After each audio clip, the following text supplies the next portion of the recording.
La yaabka dunidu ma dhammaado. Maalin kasta waxaad arkaysaa dadyow kaa yaabinaya. Dadkan ayaa ka duwan bulshada inteeda kale. Waxaana maanta muuqaalkan ku eegaynaa 6 ka mid ah dadka ugu la yaabka badan dunida. Balse inta aanan anbaqaadin muuqaalka, fadlan haddaad ku cusub tahay janaalka Kobcis ku soo biir oo subscribe dheh. Like saar muuqaalka si uu asxaab badan u gaaro. Ku soo dhawaada muuqaalka oo dhammaystiran.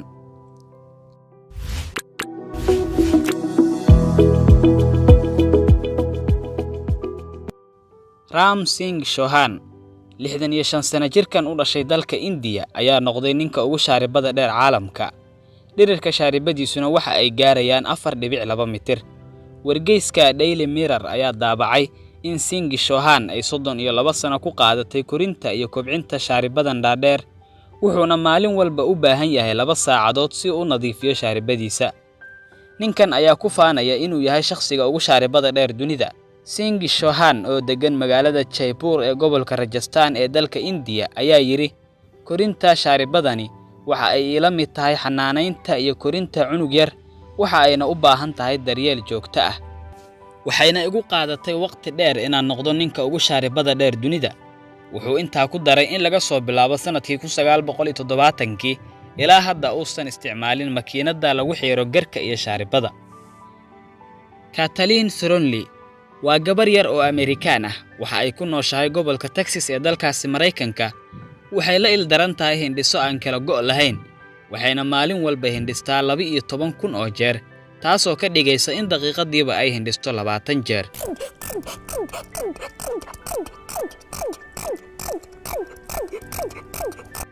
Dhaqaatiirta ayaa sheegay in hindhisada badan ee gabadhani aysan wax lug ah ku lahayn xasaasiyad iyo fayrasyada kale ee ku dhaca hawo-mareenka. Waxayna intaa ku dareen inaysan garanaynin sababta keentay hindhisadan. Gabadhan ayaa nolosheeda ku tilmaamtay jahannamo, waxa ayna sheegtay in caloosha iyo luguhuba ay xanuunaan marka ay hindhisayso. Lee Yong-shu waxaa loogu yeeraa boqorka basbaaska kulul. Waxa uu ku nool yahay tuulada Shaoli oo ah tuulo yar oo ku taala dalka Shiinaha. Ninkan ayaa maalin walba cuna qiyaastii 2 kiilo iyo bar oo ah basbaas. Mar uu la hadlayay wakaaladda wararka ee Tashingisho ayuu u sheegay in cuntada uu cuni karo hilib iyo ukun la'aan, balse uusan cuni karin basbaas la'aan.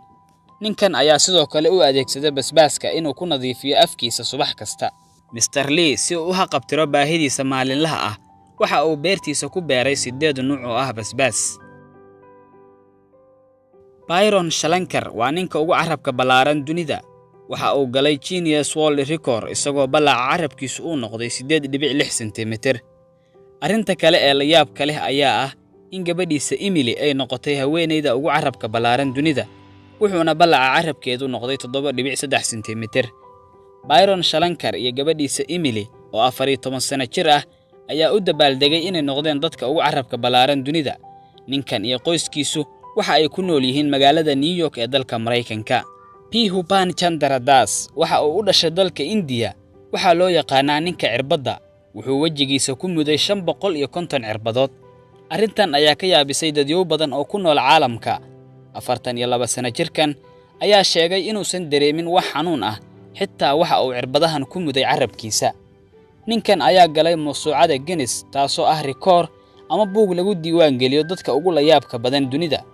Waxaana loo aqoonsaday inuu yahay ninka kaliya ee 550 cirbadood ku muday wajigiisa.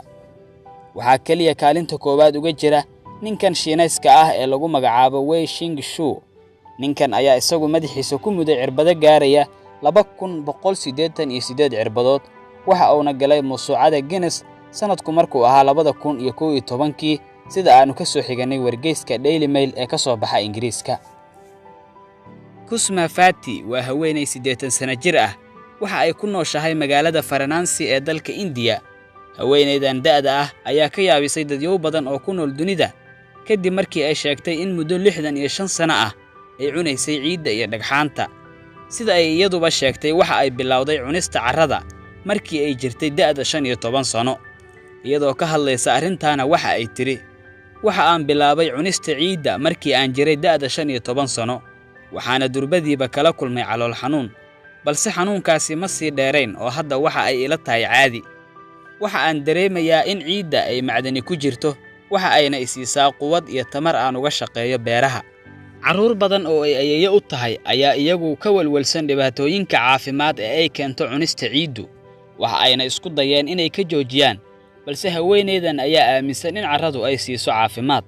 Waxa ayna tiri, ilmahaygu waxa ay doonayaan isla markaasina ku adkaysanayaan inay geeyaan xarun caafimaad si aan uga takhaluso balwaddan. Balse anigu uma arko in arrintaasi baahi loo qabo.